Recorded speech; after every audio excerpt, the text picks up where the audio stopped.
నా జర్నీలో ఈరోజైతే డే 13. లాస్ట్ 2 వారాలు ఒకలా జరిగింది. ఈ వారం నుంచి కథ వేరేగా ఉండబోతుంది. ఏంటో చూద్దాం. ఈడేంటి నన్నెలా చూస్తున్నాడు? హాయ్ రా చింటూ. Good morning. పొద్దున్నే అందరూ పాపం ఆఫీసులకెళ్ళిపోతున్నారు బిజీ బిజీగా. హమ్మయ్య! యాజ్ యూజువల్ మన జిమ్ అయితే భలే ఖాళీగా ఉంది. ఎలా అంటే ఇప్పుడు పీస్‌ఫుల్‌గా చేసుకోవచ్చు వర్కౌటు. ఈ రోజు నుంచి మనం స్పెషల్ ట్రైనింగ్ తీసుకోబోతున్నాం. సో, మెయిన్ ట్రైనర్ గారైతే ట్రైనింగ్ ఇవ్వబోతున్నారు. పుషప్స్ అయితే చేయమన్నారు. ఎన్ననుకున్నారు? 100 కొట్టాలంట. కింద ఒక 50 అయినాయి. ఇంక నా వల్ల కాదు బాబు అంటే ఇది రోడ్డు పెట్టి రోడ్డు మీద చెయ్యయితే అన్నారు. ఎలా చేస్తున్నానా అని చూత్తానికి చేతులు ఎనకాలబెట్టి నొచ్చేసారు చూడండి.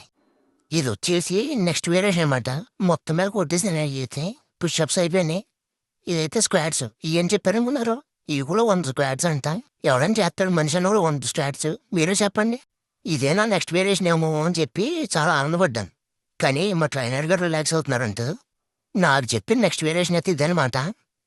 కోతిపిల్లలాగా ఏలాడేవంటే గనక కొబ్బరి మట్టిచ్చి కొడతా అన్నారు. సో, సరిగ్గా చెయ్యాలి. ఎలాగైతేనేంటి కష్టపడి ఒక 50 పుల్లప్స్ అయితే తీసాను. నెక్స్ట్ వేరియేషన్ వచ్చేసి డెడ్ లిఫ్ట్ అంట. వెయిట్లేసారు. ఇవి కూడా 3 సెట్లయితే చేయించారు నాతోటి. అమ్మ బాబోయ్! పులుసు కారిపోయింది ఈరోజైతే. ఇంక వర్కౌట్స్ అయితే అయిపోయినాయి. చూడండి మెట్లు దింపి తీసుకెళ్తున్నారు. ఈ రోజుకంతే. బాయ్.